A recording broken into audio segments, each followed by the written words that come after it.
Hi, welcome to CrimeSphere, your #1 channel for unraveling the darkest mysteries and diving into the chilling tales that both terrify and fascinate us. If you love true crime, criminal psychology, and uncovering the twisted stories behind history's most infamous figures, you're in for a journey today. We're about to dig into one of the most terrifying and complex cases in true crime history, the story of John Wayne Gacy, also infamously known as the Killer Clown. This isn't just another story of murder, it's a deep dive into the twisted mind of a man who led a double life, balancing community respectability with unthinkable violence. Gacy's story is one of shocking deceit. By day, he was a charismatic businessman, a community leader, and even an entertainer who brought smiles to kids' faces dressed as Pogo the Clown. By night, however, he was a predator whose actions earned him a permanent place in the annals of horror. Stick around as we uncover every layer of this dark tale, from Gacy's early life and psychological struggles to the horrifying murders, the investigation that unraveled his web of lies, and the legacy of fear he left behind. You won't want to miss a moment of this gripping and deeply unsettling case.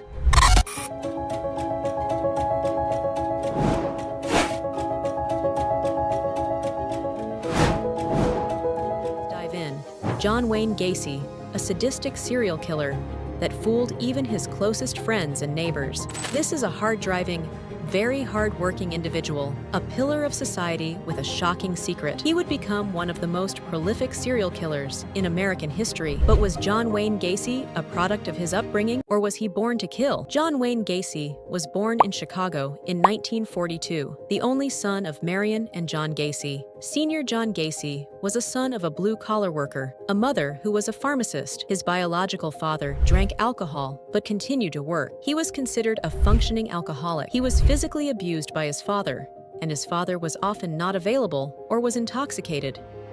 Aided his father, who was also known for abusing Gacy's mother. In fact, engaging in physical fights with her that Gacy must have witnessed. Now, clearly, those sorts of things have an impact on a person's development and the way they look at the world. The young John was close to his mother, but to his father, the overweight, unathletic boy was a disappointment, one that he made little effort to hide. Gacy's father regularly called him stupid, a mama's boy, and a sissy. His father frequently told him that he was a failure. He wouldn't amount to anything. So again, you think of how someone growing up with that kind of verbal abuse and emotional abuse would develop as an adult. John entered his teenage years and began to complain of body problems, headaches, faintness, dizziness, which his father must have seen as a weakness. At school, the young Gacy continued to disappoint. He entered into different high schools, and to great disappointment to his father, he tended to fail. And there were reasons for failure. Perhaps despite his failures, John Gacy Jr. was getting a reputation as a braggart. He told fanciful stories and could confidently talk himself out of trouble. At 11 years old, Gacy was struck on the head by a swing, resulting in a series of blackouts. His father accused him of faking.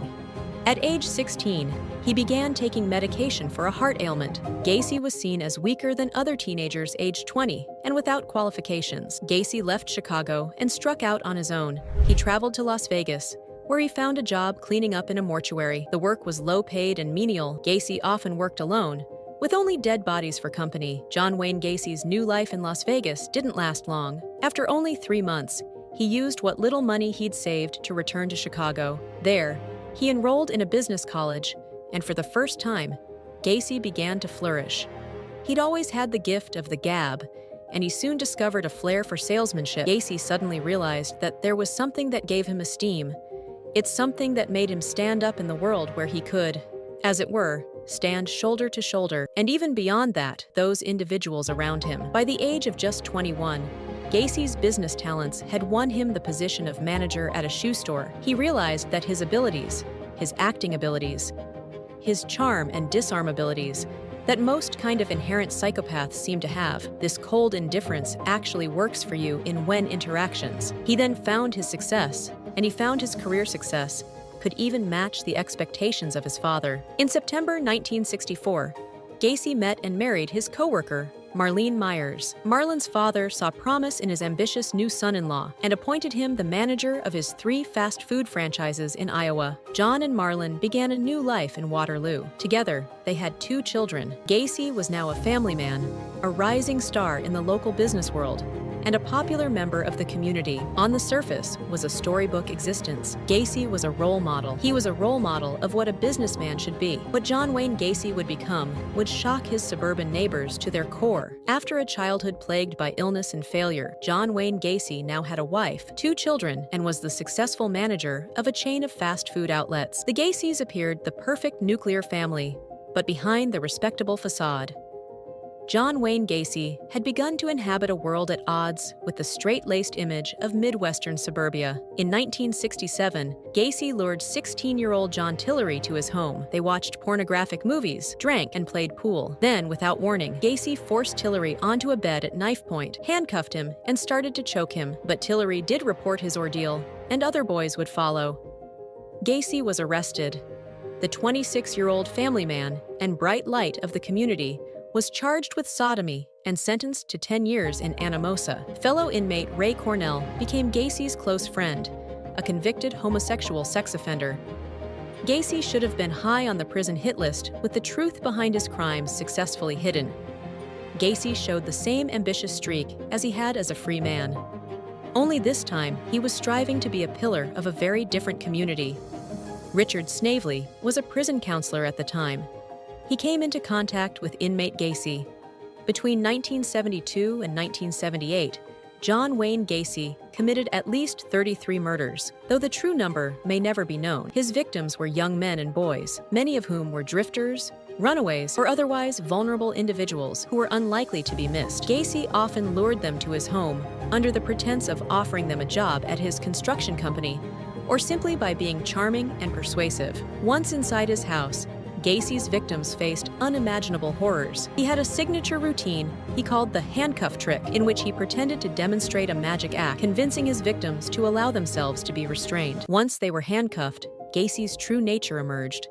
He would sexually assault his victims before strangling them with a makeshift tourniquet. Gacy buried 26 of his victims in the crawl space beneath his home. Others were dumped in the Des Plaines River when he ran out of room. The sheer meticulousness of his crimes was as chilling as the acts themselves. He worked tirelessly to maintain his facade as a respectable businessman and community member, even as the stench of decay began to seep through the floors of his house. Gacy's downfall began in December 1978, when 15-year-old Robert Peast went missing after telling his mother he was meeting a contractor about a job. That contractor was John Wayne Gacy. The police began surveilling Gacy and noticed his erratic behavior, which included frequent trips to the hardware store for lime and concrete. A search warrant was eventually obtained, and what investigators found in Gacy's home was beyond their worst nightmares. The stench of death was overwhelming, and a crawl space filled with decomposing bodies revealed the extent of Gacy's crimes. Over the course of several days,